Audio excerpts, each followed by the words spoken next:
affaire Akaz.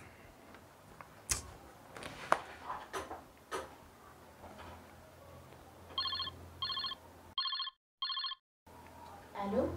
Oui, allô, bonjour madame. Bonjour. S'il vous plaît, c'est madame Akaz. Bien sûr, c'est bien moi. À qui ai-je l'honneur, s'il vous plaît?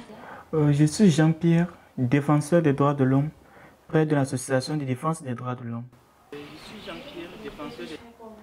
Je vous appelle à propos de votre mari. Ah bon, mon mari, vous avez de ces nouvelles? Oh non, pas du tout, madame. Non, mais comment ça, non? Je vais avoir une bonne nouvelle de mon mari. Écoutez, là présentement, je n'ai pas la force pour venir. Depuis une semaine, je ne sais toujours pas là où ils ont emmené mon mari. Je l'appelle, mais il n'est toujours pas joignable. Il n'a même pas mangé avant de quitter la maison. Je vous comprends, madame. Beaucoup de courage. Non, mais ne me dites pas ça. Vous ne pouvez pas me comprendre, en fait. Il est même sous traitement actuellement. Il prend des médicaments chaque 2 jours. Et il y a une semaine, il n'a pas pris ses médicaments. Vous imaginez? Madame, ne dites pas ça. Ne dites pas ça. On va le retrouver. Et ce que nous voudrions, c'est de vous rencontrer au sein de notre siège pour discuter de cette affaire. Nous voudrions vous écouter et vous demander de remplir certaines formalités afin que nous puissions vous assister. Compte tenu du fait que cette affaire soit cruciale, nous voudrions vraiment que ce soit dans ce bref délai. Et voilà. D'accord, mais je suis sûre qu'actuellement il serait déjà mort. À quoi bon devenir encore? Je suis foutue. On donnera le meilleur de nous. Je vais vous envoyer les coordonnées du siège et d'ici là, on garde. D'accord, j'ai compris, mais pour le moment, j'ai pas assez de force pour venir. Mais bon, je verrai quoi faire. Prenez soin des enfants et soyez forte, madame. D'accord, j'ai compris. Mais s'il vous plaît, aidez-moi, faites tout possible pour trouver mon mari.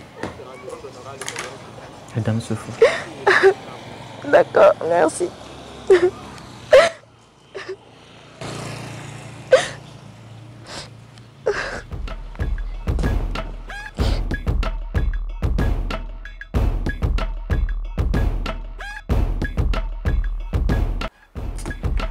Pour l'élaboration de ce rapport, il me faut l'avis d'un syndicaliste.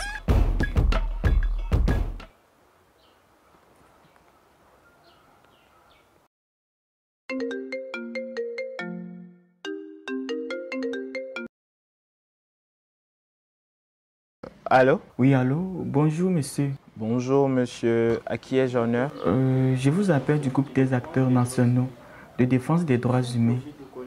Nous sommes sur un projet de collecte d'informations en vue d'élaboration d'un rapport sur l'effectivité des espaces civiques dans notre pays. Ok, compris, monsieur, mais je suis désolé, je ne pourrais pas vous être utile. Si, vous devez nous être utile, puisque nous avons besoin, nous souhaiterons avoir votre perception. Écoutez-moi, monsieur. Je le répète encore, je ne reviendrai pas sur ces questions. Nous vous comprenons, monsieur, mais juste cette fois, c'est fait. Merci et bonne journée. Allô? Allô? Allô? Il m'a raccroché au nez.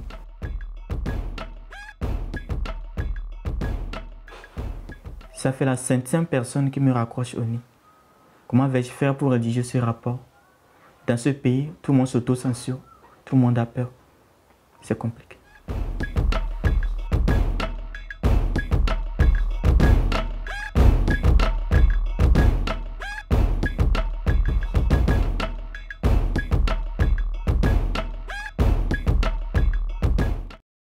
Après ce dernier épisode de la série, j'aimerais savoir quel est le rôle concret du défenseur des droits de l'homme.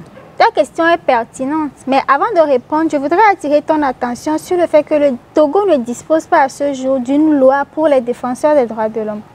Toutefois, des instruments internationaux protègent ces défenseurs-là. Il s'agit de quel mécanisme et quel est son contenu? Il s'agit de la déclaration sur le droit et la responsabilité des individus, groupes et organes de la société de promouvoir et protéger les droits de l'homme et les libertés fondamentales universellement reconnues de 1999. D'ailleurs, l'article 1er de cette déclaration dispose que chacun a le droit, individuellement ou en association, de promouvoir la réalisation, de promouvoir la protection et la réalisation des droits de l'homme et des libertés fondamentales sur le plan national et international. Ah oui? Est-ce à dire que tout citoyen peut faire la promotion des droits de l'homme?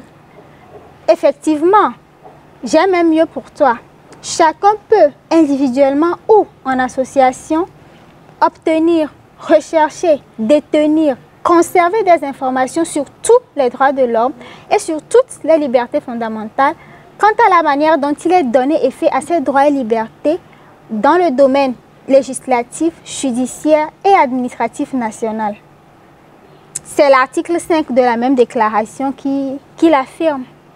Je vois. Alors, pour répondre à ta question, le DDH est important dans la communauté et ce pour plusieurs raisons. Je vais t'en donner 3. D'abord, il faut savoir que le DDH intervient dans l'éducation aux droits de l'homme à l'endroit de la population.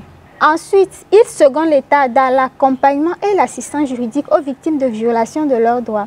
Enfin, le DDH contribue à l'application des instruments internationaux en matière de promotion ou protection des droits de l'homme, notamment par le suivi de la situation des droits de l'homme, par les sensibilisations et par la mobilisation de l'opinion publique. Il en va donc de notre devoir à tous de contribuer à la pérennisation du travail des défenseurs des droits de l'homme. Exactement. Les grands noms que nous connaissons aujourd'hui, tels que Mahatma Gandhi, Nelson Mandela, les 9 de Little Rock, ont un jour été révoltés par une situation donnée et ont décidé de dénoncer cette situation. Faisons de même au sein de nos familles, de nos communautés, de notre nation. Osons dénoncer tout acte nuisible à la promotion des droits humains. Je pense que cette série a le mérite d'avoir fait ressortir différentes situations ayant trait aux impacts des restrictions sur l'espace civique. C'est vrai, depuis quelques années, les constats ont révélé que les restrictions à l'espace civique dans les États de l'Afrique de l'Ouest et du Togo sont susceptibles d'avoir d'énormes conséquences sur la préservation de la paix et la cohésion sociale.